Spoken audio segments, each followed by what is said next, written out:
सुप्रभात प्यारे बच्चों, आइए आरंभ करते हैं आज के पठन पाठन का सिलसिला और चलते हैं उस ओर जहां से हम लोग प्रतिदिन की भांति आज भी कुछ नए रोचक तथ्यों के बारे में जानकारियां अर्जित करेंगे।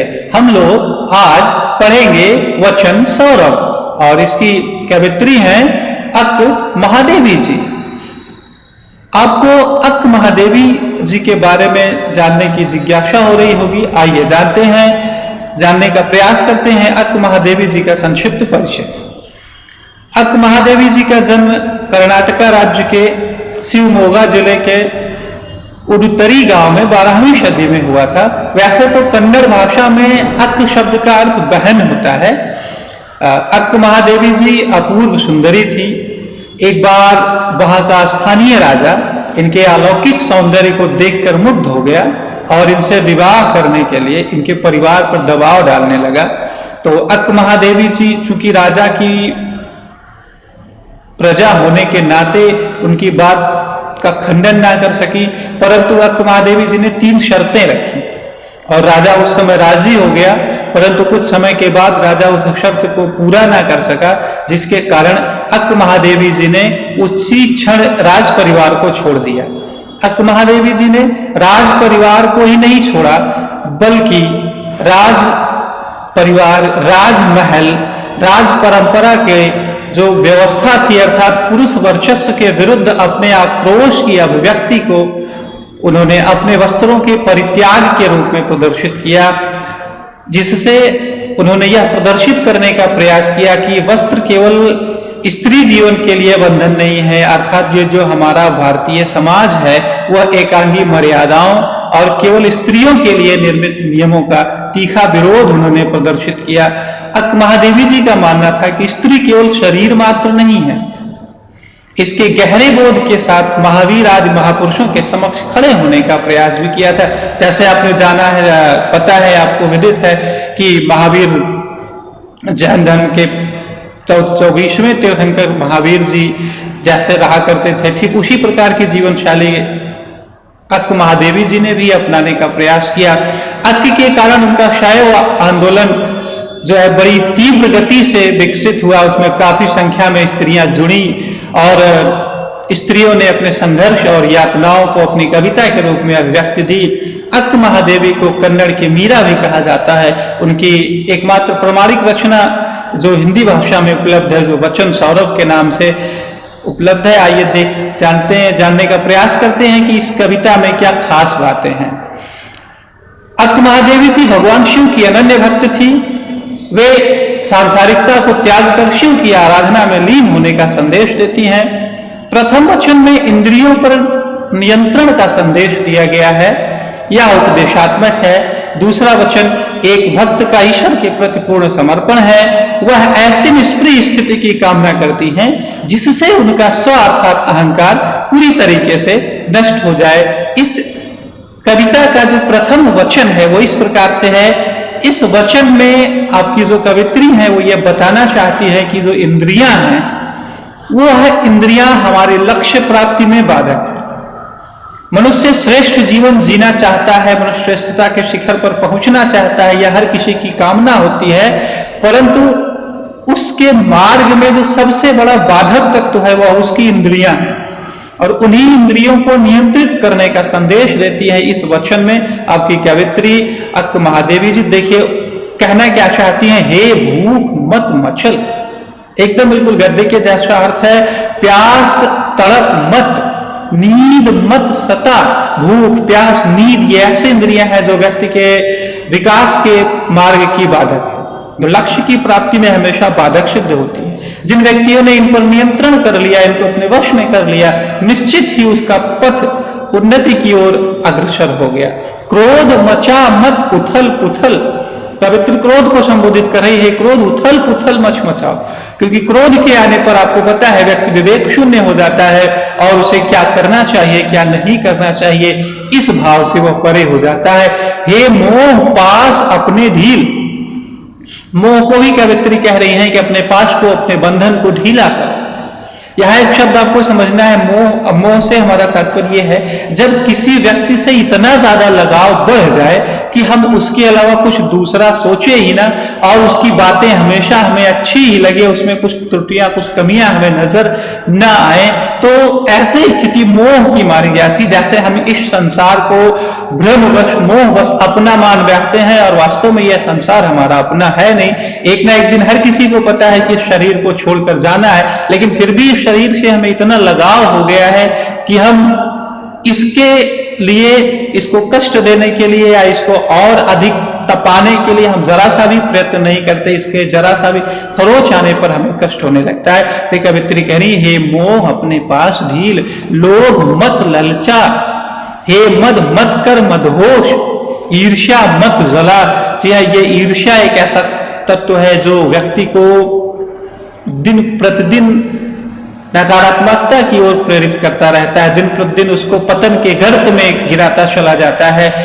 ये जो ऊपर की बातें हैं, भूख प्यास नींद क्रोध मोह लोभ मत ईर्ष्या, ये सारी जो क्रियाएं, ये सारी जो इंद्रियां कवित्री कह रही हैं, इन सब को अपने वश में रखो।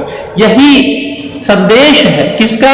चंड मल्लिकार्जुन का। चंड मल्लिकार्जुन से मतलब है भगवान शिव। दक्षिण भारत में भगवान शंकर को, भगवान शिव को चंड मल्लिकार्जुन शब्द से संबोधित किया जाता है। उसी चंड मल्लिकार्जुन के संदेश को देते हुए कवित्री कह रहे हैं, यह संदेश है चंड मल्लिकार्जुन का कि ओ चराचर चूक मत अवसर, चर अचर अर्थात जड़ और चेतन, इस संसार के समस्त पदार्थों को कवित्री संबोधित करते हुए कह रहे हैं कि इस महत्वपूर्ण अवसर को चूको मत, क्योंकि अवसर जीवन में बार बार मिलने वाला नहीं है। अपनी इंद्रियों को नियंत्रण में रखो और उन्नति के पथ पर निरंतर कर्मशील रहो, एक दिन आपको यथेष्ट लक्ष्य की प्राप्ति हो जाएगी। यही संदेश है भगवान शिव का। अगले वचन में कवित्री कहती है, हे मेरे जूही के फूल जैसे ईश्वर। जूही एक फूल का वृक्ष है जो दक्षिण भारत में पाया जाता है। फूल बड़ा सुंदर होता है और यहाँ ईश्वर का एक रूप देने का प्रयास किया गया है कि एक अमूर्त से मूर्त रूप, जैसे जब कोई किसी अदृश्य परिकल्पना को हम दृश्य रूप में देखते हैं तो उसका बिंब हमारे मानस पटल पर अस्थायी बढ़ता है। इसलिए कवित्री यह संदेश देने का प्रयास करती है, यह बताना चाहती है कि ईश्वर का जो स्वरूप है वो जूही के फूल के जैसा है। यहाँ से एक प्रश्न बनता है, कवित्री ईश्वर को जूही के फूल जैसा क्यों मानती है? तो इस प्रश्न का सीधा सा उत्तर आप ऐसे लिख सकते हैं, जैसे फूल खिलने के बाद सबको समान रूप से अपनी खुशबू, अपनी सुगंध दिशाओं में व्यक्ति के पास समान रूप से बिखेरता है, वैसे ही ईश्वर की जो कृपा है, ईश्वर की जो अनुकंपा है, वह हर व्यक्ति पर समान रूप से विद्यमान रहती है। देखिए कवित्री क्या कहती हैं, हे मेरे जूही के फूल जैसे ईश्वर, अर्थात हे मेरे सुंदर सुकोमल ईश्वर, मंगवाओ मुझसे भीख। यहाँ कवित्री अपने लिए वरदान मांग रही है कि मुझसे भीख मंगवाओ। क्यों मंगवाओ, अभी आप आगे स्वतः समझ जाएंगे। और कुछ ऐसा करो कि भूल जाऊं अपना घर पूरी तरह। कवित्री कह रही है, हे मेरे ईश्वर, कुछ ऐसा करो कि मैं अपना घर पूरी तरीके से भूल जाऊं। यहां अपना घर से तात्पर्य है इस भौतिकतावादी संसार से।